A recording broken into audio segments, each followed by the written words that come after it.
भारत में इलेक्ट्रिक गाड़ियों का सफर पिछले कुछ सालों में तेजी से बढ़ा है और आज यह एक बड़ा डिस्कशन टॉपिक बन चुका है कि आखिर यह आने वाले कल का भविष्य है या सिर्फ एक प्रचार और ट्रेंड जिसे सरकार और कंपनियां लोगों को अपनाने के लिए आगे बढ़ा रही हैं।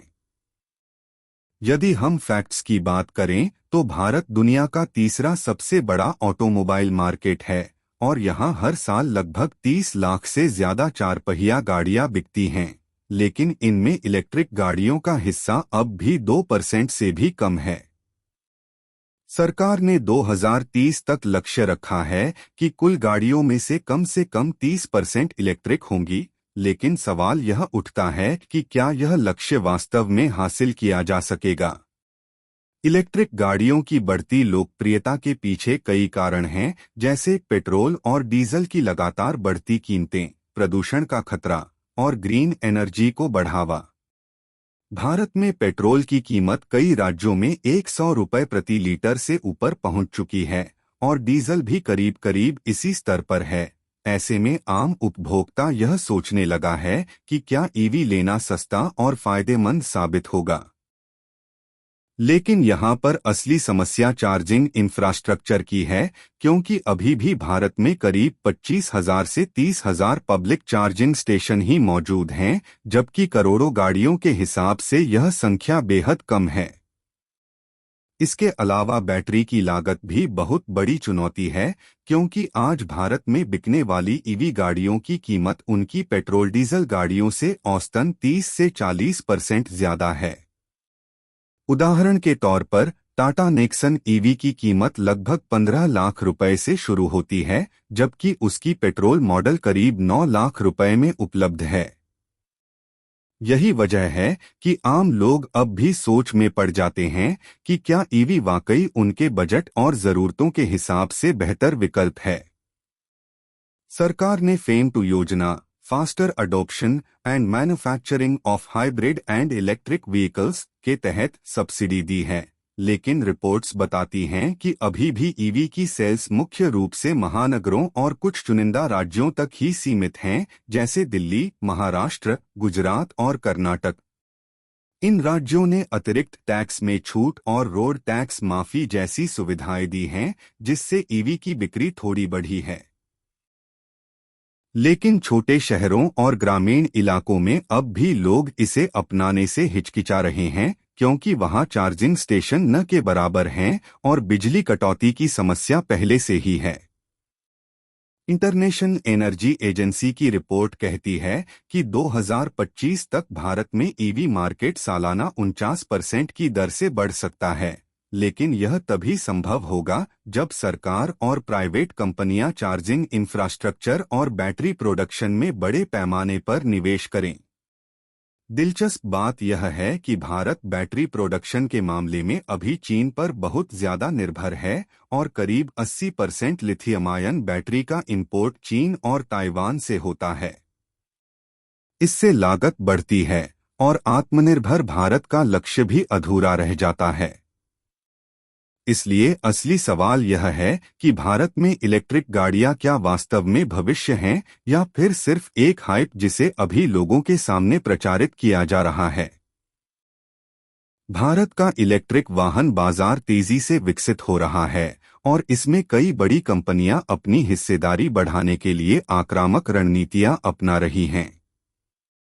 अगर हम डेटा देखें तो 2025 तक भारत में ईवी मार्केट का आकार $15 बिलियन से भी ज्यादा पहुंचने का अनुमान है और इसमें सबसे आगे घरेलू कंपनियां जैसे टाटा मोटर्स और महिंद्रा दिखाई देती हैं। टाटा मोटर्स ने भारत में सबसे पहले किफायती ईवी लॉन्च किए और आज उनकी नेक्सन ईवी और टिगोर ईवी सबसे ज्यादा बिकने वाली गाड़ियां हैं। रिपोर्ट्स के अनुसार टाटा की ईवी सेगमेंट में हिस्सेदारी लगभग 70% है, जो दर्शाता है कि उन्होंने शुरुआती बढ़त हासिल कर ली है।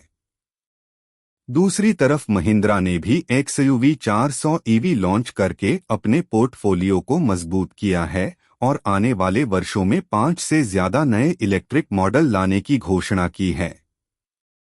वहीं विदेशी कंपनियां जैसे हुंडई और एमजी मोटर्स भी इस रेस में पीछे नहीं हैं। हुंडई कोना ईवी और एमजी ZS ईवी पहले से भारतीय सड़कों पर उपलब्ध हैं और इनकी बिक्री खासकर शहरी उपभोक्ताओं में बढ़ रही है। हाल ही में BYD बिल्ड योर ड्रीम्स, जो कि चीन की सबसे बड़ी ईवी निर्माता है, उसने भी भारतीय मार्केट में एंट्री की है और कहा जा रहा है कि अगले कुछ सालों में वे भारत में लोकल प्रोडक्शन यूनिट भी लगाएंगे। यह भारत के लिए अवसर और चुनौती दोनों है, क्योंकि एक तरफ विदेशी निवेश बढ़ेगा लेकिन दूसरी तरफ घरेलू कंपनियों पर प्रतिस्पर्धा का दबाव भी बढ़ेगा। अगर हम टू व्हीलर सेगमेंट की बात करें तो यहाँ ओला इलेक्ट्रिक, आथर एनर्जी और टीवीएस जैसी कंपनियां सबसे आगे हैं। ओला ने अपने S1 मॉडल के साथ भारतीय युवाओं में एक बड़ा क्रेज बनाया और मात्र 2 साल में लाखों यूनिट्स की बिक्री कर दी। एथर एनर्जी ने हाईटेक फीचर्स और तेज चार्जिंग सिस्टम के साथ प्रीमियम मार्केट में अपनी पकड़ मजबूत की है। हीरो इलेक्ट्रिक, जो लंबे समय से इलेक्ट्रिक स्कूटर बना रही है, भी अब धीरे धीरे टेक्नोलॉजी अपग्रेड कर रही है। दिलचस्प बात यह है कि टू व्हीलर ईवी मार्केट चार पहिया ईवी से कहीं ज्यादा तेजी से बढ़ रहा है, क्योंकि यहाँ कीमतें अपेक्षाकृत कम हैं और लोगों को शहरों में छोटे छोटे सफर के लिए ये ज्यादा उपयुक्त लगती हैं। अगर डेटा देखें तो 2024 में बेची गई कुल ईवी में से करीब 65% सिर्फ टू व्हीलर ही थे। सरकार भी इसे बढ़ावा देने के लिए राज्यों को निर्देश दे रही है कि वे लोकल ईवी मैन्युफैक्चरिंग यूनिट्स को प्रोत्साहन दें और सब्सिडी बढ़ाएं। उदाहरण के तौर पर दिल्ली सरकार ने ओला और आथर जैसे निर्माताओं को कई रियायतें दी हैं, जिससे यहां ईवी टू व्हीलर की बिक्री सबसे ज्यादा है। लेकिन अब सवाल यह है कि क्या इतनी प्रतिस्पर्धा और तेजी से बदलते हालात में कोई एक कंपनी पूरे मार्केट पर हावी हो पाएगी, या यह सेक्टर हमेशा फ्रैगमेंटेड यानी बंटा हुआ ही रहेगा। विशेषज्ञों का कहना है कि शुरुआती बढ़त टाटा और ओला के पास है, लेकिन भविष्य में जैसे जैसे और विदेशी खिलाड़ी जैसे टेस्ला भारत में एंट्री करेंगे, तस्वीर बदल सकती है। टेस्ला ने पहले से भारत में अपने प्लांट लगाने की योजना पर बातचीत शुरू कर दी है और यदि वह सच होती है तो भारत के ईवी सेक्टर में एक बड़ा बदलाव आ सकता है। कुल मिलाकर भारत का ईवी मार्केट अभी भी शुरुआती दौर में है, लेकिन कंपनियों के बीच जो प्रतिस्पर्धा है वह इस बात का सबूत है कि यह सेक्टर आने वाले वर्षों में सबसे तेजी से बढ़ने वाला उद्योग बनने जा रहा है। भारत में इलेक्ट्रिक गाड़ियों की सबसे बड़ी चुनौती बैटरी टेक्नोलॉजी और उसकी लागत है, क्योंकि किसी भी ईवी की कीमत का लगभग 40% से 50% हिस्सा सिर्फ बैटरी पर खर्च होता है। आज ज्यादातर इलेक्ट्रिक गाड़ियां लिथियम आयन बैटरी पर आधारित हैं और भारत इस टेक्नोलॉजी के लिए पूरी तरह से आयात पर निर्भर है। आंकड़ों के अनुसार भारत अपनी जरूरत की 70% से अधिक लिथियम आयन बैटरी चीन और ताइवान से इंपोर्ट करता है, जबकि ऑस्ट्रेलिया और अर्जेंटीना जैसे देश लिथियम सप्लाई चेन के बड़े स्रोत हैं। इससे न केवल गाड़ियों की कीमत बढ़ती है, बल्कि भारत की ऊर्जा सुरक्षा पर भी खतरा बना रहता है। अगर हम कीमत की बात करें तो एक ईवी कार की बैटरी को बदलने की लागत 4 लाख से 6 लाख रुपए तक आ सकती है, जो कि एक मध्यम वर्गीय परिवार के लिए बहुत बड़ी रकम है। बैटरी टेक्नोलॉजी के मामले में भारत अभी शुरुआती स्टेज पर है और सरकार ने 2021 में PLI production linked incentive scheme शुरू की थी, जिसका लक्ष्य है कि भारत में 50 गीगावाट घंटे तक की advance chemistry cell ACC battery manufacturing क्षमता विकसित की जाए। लेकिन विशेषज्ञों का कहना है कि यह प्रोजेक्ट अभी शुरुआती दौर में है और 2026 तक ही इसके नतीजे दिख सकते हैं। बैटरी की एक और बड़ी समस्या उसकी चार्जिंग टाइम है। पेट्रोल डीजल गाड़ी को आप 5 मिनट में फुल टैंक कर सकते हैं, लेकिन एक इलेक्ट्रिक गाड़ी को फास्ट चार्जर पर भी 40 से 60 मिनट लगते हैं और नॉर्मल चार्जिंग में 6 से 8 घंटे। यही वजह है कि कई उपभोक्ता अब भी ईवी खरीदने से हिचकिचाते हैं। इसके अलावा बैटरी की लाइफ और रिसाइकलिंग का मुद्दा भी गंभीर है।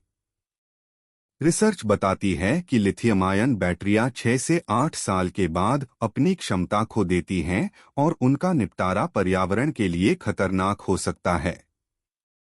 भारत में अभी तक बैटरी रिसाइकलिंग के लिए कोई बड़ा इकोसिस्टम नहीं बना है, जबकि चीन और यूरोप इस दिशा में काफी आगे बढ़ चुके हैं। हाल ही में सरकार ने बैटरी स्वैपिंग पॉलिसी पर काम शुरू किया है, जिसमें छोटे वाहनों जैसे ई रिक्शा और टू व्हीलर के लिए बैटरी बदलने की सुविधा दी जाएगी ताकि चार्जिंग टाइम की समस्या कम हो। लेकिन चार पहिया गाड़ियों के लिए यह विकल्प अभी व्यावहारिक नहीं दिख रहा। वहीं तकनीकी स्तर पर दुनिया भर में नई नई बैटरी टेक्नोलॉजी पर काम हो रहा है, जैसे सॉलिड स्टेट बैटरीज और सोडियम आयन बैटरीज, जो ज्यादा सुरक्षित और सस्ती मानी जा रही हैं। अगर भारत समय रहते इन पर रिसर्च और निवेश करता है तो भविष्य में लागत कम की जा सकती है। दिलचस्प बात यह है कि भारत ने लद्दाख और राजस्थान में लिथियम रिजर्व्स खोजे हैं, जिनसे उम्मीद की जा रही है कि आने वाले समय में भारत अपनी घरेलू बैटरी मैन्युफैक्चरिंग क्षमता बढ़ा सकेगा। लेकिन इन रिजर्व्स को खनन और उत्पादन स्तर पर लाने में कई साल लगेंगे। कुल मिलाकर बैटरी टेक्नोलॉजी और लागत भारत में ईवी को मास मार्केट तक पहुंचने से रोक रही है, और जब तक इस क्षेत्र में बड़े पैमाने पर इनोवेशन और लोकल मैन्युफैक्चरिंग नहीं होगी, तब तक ईवी सिर्फ एक महंगा विकल्प ही बने रहेंगे, न कि आम आदमी की पहुंच वाली गाड़ी। भारत में इलेक्ट्रिक गाड़ियों को अपनाने में सबसे बड़ी बाधा चार्जिंग इंफ्रास्ट्रक्चर की कमी है, क्योंकि जब तक उपभोक्ताओं को भरोसा नहीं होगा कि हर जगह उन्हें चार्जिंग की सुविधा आसानी से उपलब्ध होगी, तब तक वे ईवी खरीदने का निर्णय नहीं लेंगे। अगर हम मौजूदा आंकड़ों की बात करें तो 2024 के अंत तक पूरे भारत में लगभग 30,000 पब्लिक चार्जिंग स्टेशन लगाए गए थे, जबकि देश में रजिस्टर्ड वाहनों की संख्या 30 करोड़ से अधिक है। इसका मतलब है कि हर 10,000 गाड़ियों पर केवल एक चार्जिंग स्टेशन मौजूद है, जो जरूरत के हिसाब से बेहद कम है। अमेरिका और चीन जैसे देशों में यह संख्या कई गुना बेहतर है। उदाहरण के लिए चीन में 14 लाख से अधिक पब्लिक चार्जिंग पॉइंट्स हैं और हर महीने हजारों नए जोड़े जा रहे हैं। भारत सरकार ने FAME II योजना और राष्ट्रीय ई-मोबिलिटी मिशन के तहत चार्जिंग इंफ्रास्ट्रक्चर को बढ़ावा देने का लक्ष्य रखा है, लेकिन जमीनी स्तर पर यह काम अभी धीमी गति से चल रहा है। महानगरों जैसे दिल्ली, मुंबई, बेंगलुरु और हैदराबाद में चार्जिंग स्टेशन तेजी से लग रहे हैं, लेकिन छोटे शहरों और ग्रामीण इलाकों में स्थिति लगभग न के बराबर है। यही वजह है कि ईवी की बिक्री भी मुख्य रूप से बड़े शहरों तक ही सीमित है। इसके अलावा चार्जिंग स्टेशनों के प्रकार भी एक समस्या हैं। भारत में आज ज्यादातर नॉर्मल चार्जर लगे हैं, जिनसे गाड़ी को चार्ज करने में 6 से 8 घंटे लगते हैं, जबकि फास्ट चार्जिंग स्टेशन की संख्या बहुत कम है। फास्ट चार्जिंग की कीमत भी पेट्रोल डीजल की तुलना में ज्यादा पड़ जाती है, जिससे लोगों को फायदा कम और परेशानी ज्यादा महसूस होती है। इसके साथ ही बिजली की उपलब्धता और स्थिरता भी एक चुनौती है, क्योंकि कई राज्यों में रोजाना पावर कट लगते हैं और वहां चार्जिंग स्टेशन का भरोसा करना मुश्किल है। विशेषज्ञों का मानना है कि अगर भारत को ईवी रेवोल्यूशन को सफल बनाना है तो 2030 तक कम से कम 10 लाख चार्जिंग स्टेशन पूरे देश में लगाने होंगे। इसके लिए सरकार ने ऑयल मार्केटिंग कंपनियों जैसे IOC, BPCL और HPCL को भी निर्देश दिया है कि वे अपने पेट्रोल पंप पर चार्जिंग पॉइंट्स स्थापित करें। इसके अलावा प्राइवेट कंपनियां जैसे टाटा पावर, फोर्टम और स्टातिक भी बड़े स्तर पर चार्जिंग नेटवर्क बढ़ाने पर काम कर रही हैं। टाटा पावर ने अकेले 4,500 से अधिक चार्जिंग स्टेशन लगाए हैं और अगले 5 साल में इसे 25,000 तक ले जाने का लक्ष्य रखा है। ओला इलेक्ट्रिक भी अपने स्कूटर उपयोगकर्ताओं के लिए हाइपरचार्जर नेटवर्क विकसित कर रही है। लेकिन अभी भी सबसे बड़ी दिक्कत यह है कि चार्जिंग स्टेशन की लोकेशन सुविधाजनक नहीं होती और कई बार उपयोगकर्ता को लंबा इंतजार करना पड़ता है। इस समस्या को हल करने के लिए बैटरी स्वैपिंग का मॉडल पेश किया गया है, जिसमें गाड़ी की बैटरी को चार्ज करने के बजाय तुरंत बदला जाता है। यह मॉडल ई रिक्शा और टू व्हीलर में कुछ हद तक काम कर रहा है, लेकिन चार पहिया वाहनों के लिए इसे लागू करना तकनीकी रूप से जटिल और महंगा है।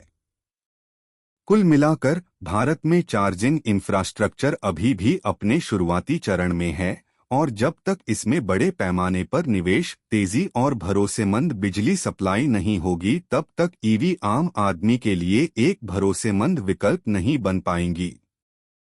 भारत में इलेक्ट्रिक वाहनों के सामने सबसे बड़ी चुनौती है उनकी बैटरी टेक्नोलॉजी और चार्जिंग इंफ्रास्ट्रक्चर। आज भी अधिकांश इलेक्ट्रिक गाड़ियां लिथियम आयन बैटरी पर निर्भर हैं, जिनकी कीमत बहुत अधिक है और जिनका जीवनकाल सीमित होता है। बैटरी पैक की कीमत किसी भी ईवी की कुल लागत का लगभग 40% से 50% तक होती है। यही कारण है कि एक साधारण इलेक्ट्रिक कार की कीमत पेट्रोल या डीजल कार की तुलना में काफी ज्यादा रहती है। इसके अलावा भारत में बैटरी बनाने के लिए जरूरी खनिज जैसे लिथियम और कोबाल्ट का उत्पादन लगभग नहीं के बराबर है, इसलिए हमें इनका आयात करना पड़ता है। यह आयात न केवल हमारी लागत को बढ़ाता है, बल्कि हमें अन्य देशों पर निर्भर भी बनाता है। दूसरी बड़ी समस्या है चार्जिंग इंफ्रास्ट्रक्चर। फिलहाल पूरे देश में पेट्रोल पंपों की संख्या लाखों में है, लेकिन इलेक्ट्रिक चार्जिंग स्टेशनों की संख्या मुश्किल से कुछ हजार ही है। अधिकांश चार्जिंग स्टेशन महानगरों या बड़े शहरों तक ही सीमित हैं, जबकि छोटे कस्बों और ग्रामीण इलाकों में इलेक्ट्रिक वाहन चार्ज करने की कोई सुविधा नहीं है। इसका सीधा असर उपभोक्ताओं की खरीदने की मानसिकता पर पड़ता है, क्योंकि उन्हें लंबी दूरी की यात्रा के दौरान गाड़ी डिस्चार्ज होने का डर हमेशा बना रहता है। इसके अलावा चार्जिंग का समय भी एक बड़ी चुनौती है, क्योंकि आज भी अधिकांश ईवी को पूरी तरह चार्ज होने में 5 से 8 घंटे का समय लगता है, जबकि पेट्रोल या डीजल गाड़ी कुछ ही मिनटों में फुल टैंक हो जाती है। हालांकि फास्ट चार्जिंग तकनीक आ रही है, लेकिन उसकी लागत बहुत ज्यादा है और आम उपभोक्ता तक पहुंचना फिलहाल कठिन है। विशेषज्ञों का कहना है कि जब तक भारत में बैटरी टेक्नोलॉजी का लोकल उत्पादन और चार्जिंग नेटवर्क का विस्तार नहीं होता, तब तक ईवी को मुख्यधारा में लाना बहुत मुश्किल होगा। सरकार ने फेम टू स्कीम के तहत चार्जिंग स्टेशनों को बढ़ावा देने के लिए सब्सिडी और प्रोत्साहन दिए हैं, लेकिन अभी तक इसका असर जमीनी स्तर पर सीमित ही दिखाई देता है। इसके साथ ही बैटरी वेस्ट मैनेजमेंट भी एक गंभीर मुद्दा है, क्योंकि इस्तेमाल की गई लिथियम आयन बैटरियां अगर सही तरह से रिसाइकल नहीं की गईं, तो यह पर्यावरण और सेहत दोनों के लिए खतरनाक हो सकती हैं। इन सारी चुनौतियों के बावजूद कंपनियां लगातार रिसर्च कर रही हैं और ठोस समाधान लाने की कोशिश में जुटी हैं। लेकिन सवाल यही है कि क्या भारत इन समस्याओं को समय रहते सुलझा पाएगा या फिर ईवी केवल शहरी और अमीर वर्ग तक ही सीमित रह जाएंगे। भारत में इलेक्ट्रिक वाहनों को बढ़ावा देने के लिए सरकार की भूमिका बेहद अहम रही है और पिछले कुछ वर्षों में कई नीतियां और योजनाएं सामने आई हैं, जिनका मकसद ईवी सेक्टर को मजबूत करना है। सबसे प्रमुख योजना है fame, faster adoption and manufacturing of hybrid and electric vehicles scheme, जिसे 2015 में लॉन्च किया गया था और वर्तमान में इसका दूसरा चरण यानी फेम टू लागू है। इस स्कीम के तहत सरकार electric two wheeler, three wheeler और फोर व्हीलर की खरीद पर सीधे सब्सिडी देती है, ताकि उनकी कीमतें कम हो सकें और आम लोग इन्हें खरीदने के लिए प्रेरित हों। उदाहरण के तौर पर इलेक्ट्रिक स्कूटर पर 15,000 रुपये प्रति के WH की सब्सिडी दी जा रही है, जिसकी वजह से कई कंपनियां अपने ईवी मॉडल को पेट्रोल स्कूटर के लगभग बराबर कीमत में बेच पा रही हैं। इसके अलावा सरकार ने ईवी की खरीद पर जीएसटी घटाकर केवल 5% कर दिया है, जबकि पेट्रोल और डीजल गाड़ियों पर यह 28% तक है। इतना ही नहीं, ईवी के लिए गए लोन पर इनकम टैक्स में छूट भी दी जाती है। केंद्र सरकार के अलावा राज्य सरकारें भी अपनी अपनी ईवी पॉलिसी लेकर आई हैं। दिल्ली, महाराष्ट्र, गुजरात, तमिलनाडु और कर्नाटक जैसे राज्यों ने ईवी खरीदने वालों को अतिरिक्त सब्सिडी और रोड टैक्स रजिस्ट्रेशन फीस में छूट दी है। दिल्ली सरकार ने तो ईवी खरीदने वालों के लिए कैश इंसेंटिव भी शुरू किया है और चार्जिंग इंफ्रास्ट्रक्चर बनाने में निजी कंपनियों को सहयोग कर रही है। वहीं तमिलनाडु और कर्नाटक जैसे राज्य ईवी मैन्युफैक्चरिंग हब बनाने पर ध्यान दे रहे हैं और कंपनियों को फैक्ट्री लगाने के लिए जमीन, बिजली और टैक्स में रियायत दे रहे हैं। सरकार ने यह भी घोषणा की है कि 2030 तक भारत में सभी सरकारी और सार्वजनिक ट्रांसपोर्ट वाहन इलेक्ट्रिक करने की कोशिश की जाएगी। इसके अलावा भारतीय रेल भी धीरे धीरे इलेक्ट्रिक इंजन और इलेक्ट्रिक बसों की तरफ बढ़ रही है। लेकिन इन नीतियों के बावजूद असली चुनौती इन योजनाओं को जमीनी स्तर पर लागू करने की है, क्योंकि कई बार सब्सिडी का लाभ उपभोक्ताओं तक सही तरीके से पहुंच नहीं पाता या फिर चार्जिंग स्टेशन लगाने की प्रक्रिया बेहद धीमी रहती है। दूसरी तरफ कई विशेषज्ञ मानते हैं कि केवल सब्सिडी और छूट देकर ईवी क्रांति नहीं लाई जा सकती। इसके लिए लंबे समय की रोडमैप, पॉलिसी और लोकल मैन्युफैक्चरिंग को बढ़ावा देना जरूरी है।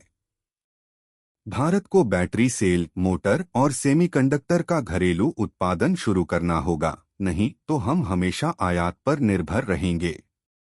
फिर भी इतना तय है कि सरकार के प्रयासों से ईवी की दिशा में एक सकारात्मक माहौल बना है और आने वाले समय में इन नीतियों का असर और स्पष्ट दिखाई देगा।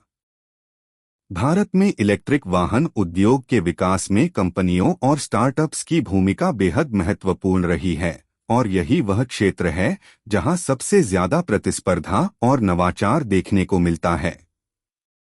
आज भारतीय बाजार में बड़े ऑटोमोबाइल ब्रांड्स से लेकर छोटे स्टार्टअप तक ईवी सेगमेंट में उतर चुके हैं।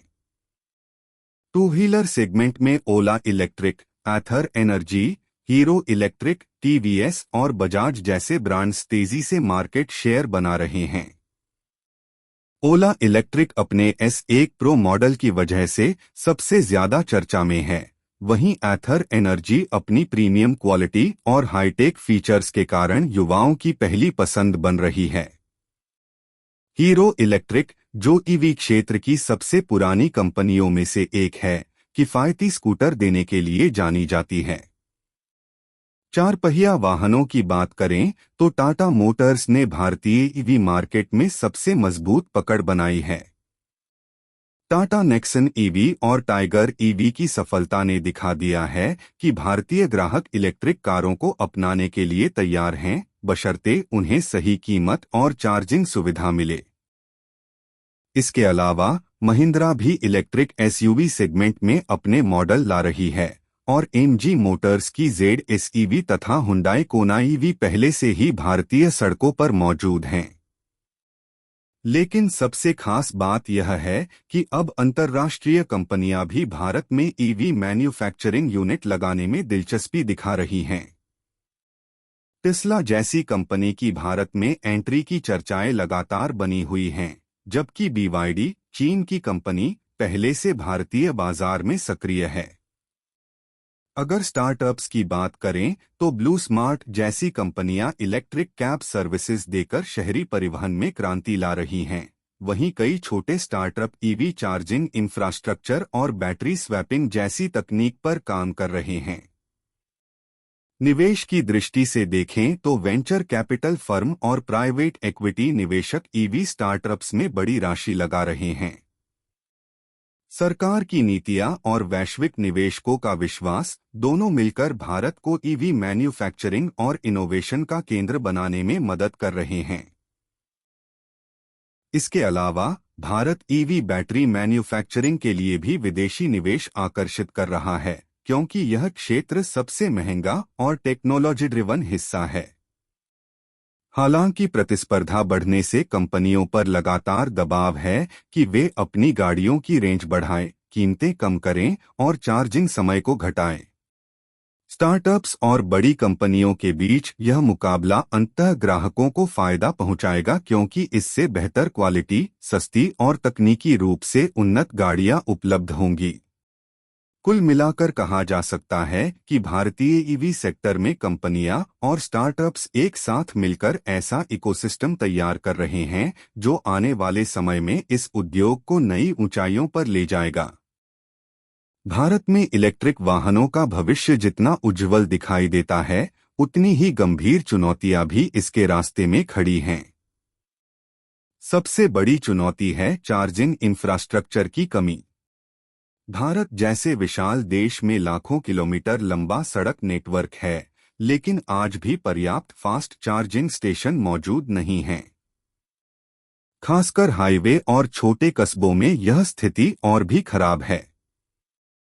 इससे लंबी दूरी की यात्रा करने वाले ग्राहकों को भरोसा नहीं होता कि वे ईवी का इस्तेमाल पेट्रोल डीजल गाड़ियों की तरह कर पाएंगे। दूसरी बड़ी समस्या है बैटरी टेक्नोलॉजी और बैटरी मटेरियल।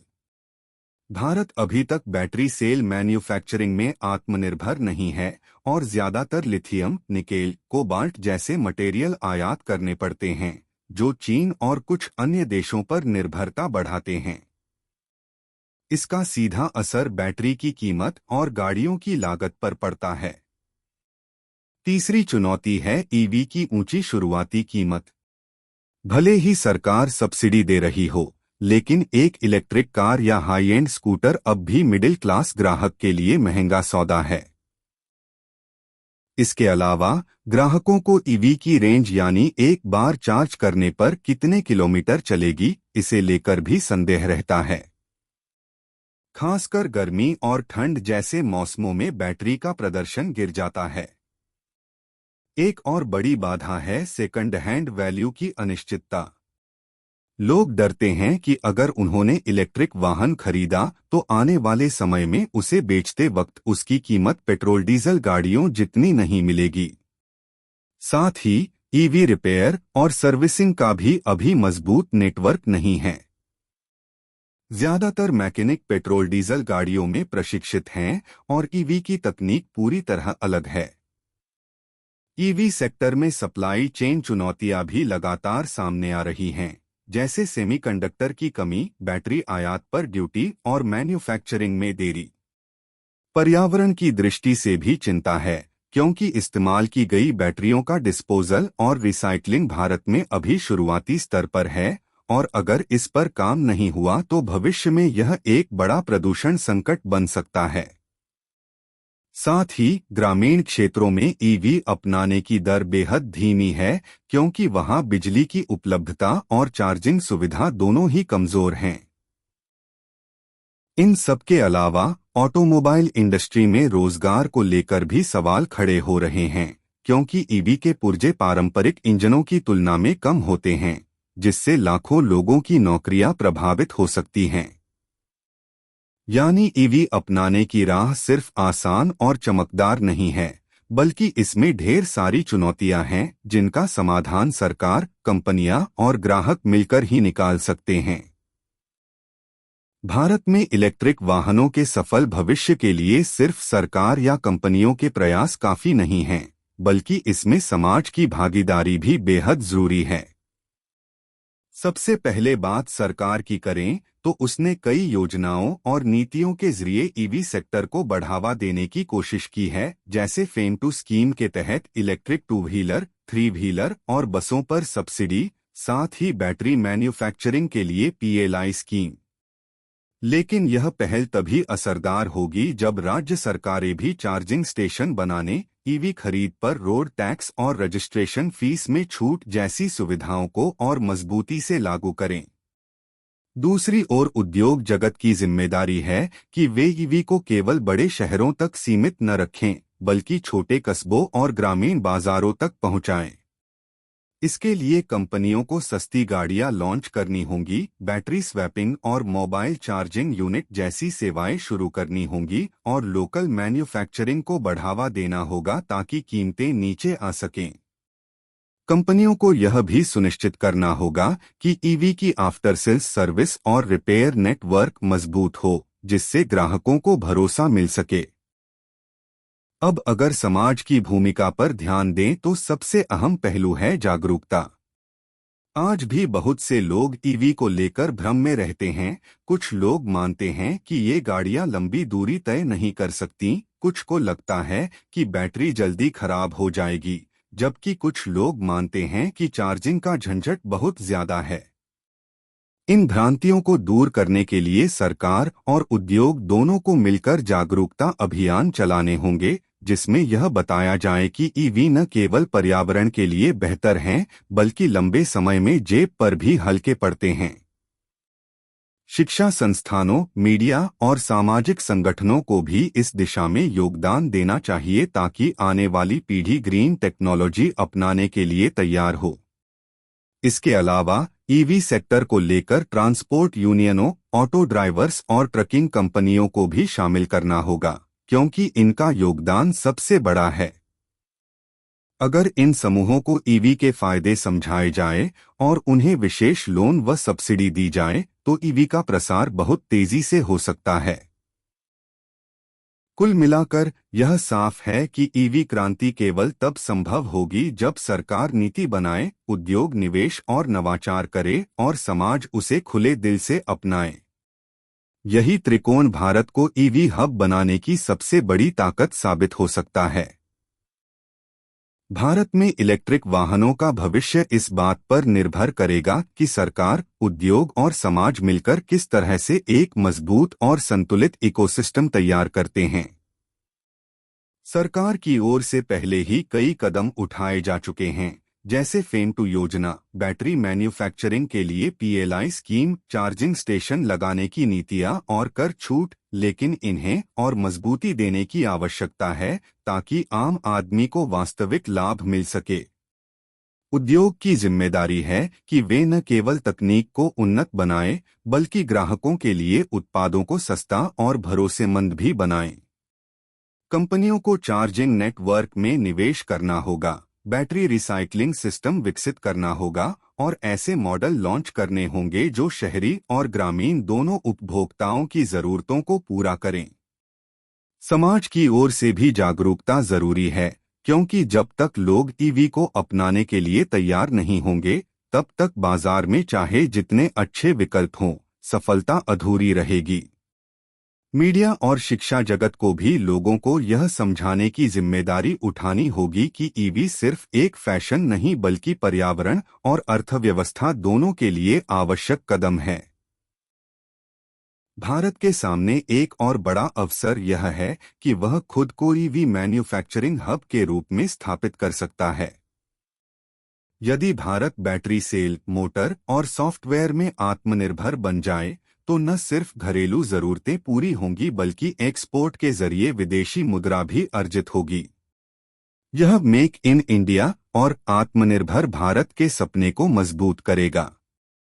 साथ ही ईवी सेक्टर लाखों नौकरियों का सृजन कर सकता है, चाहे वह बैटरी प्लांट्स में हो, चार्जिंग स्टेशन नेटवर्क में या रिसर्च और डेवलपमेंट में।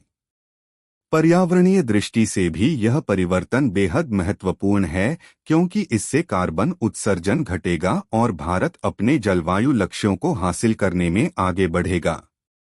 हालांकि यह भी याद रखना होगा कि ईवी अकेला समाधान नहीं है। सौर ऊर्जा, पवन ऊर्जा और हाइड्रोजन जैसी ग्रीन टेक्नोलॉजीज के साथ मिलकर ही यह परिवर्तन टिकाऊ हो सकता है।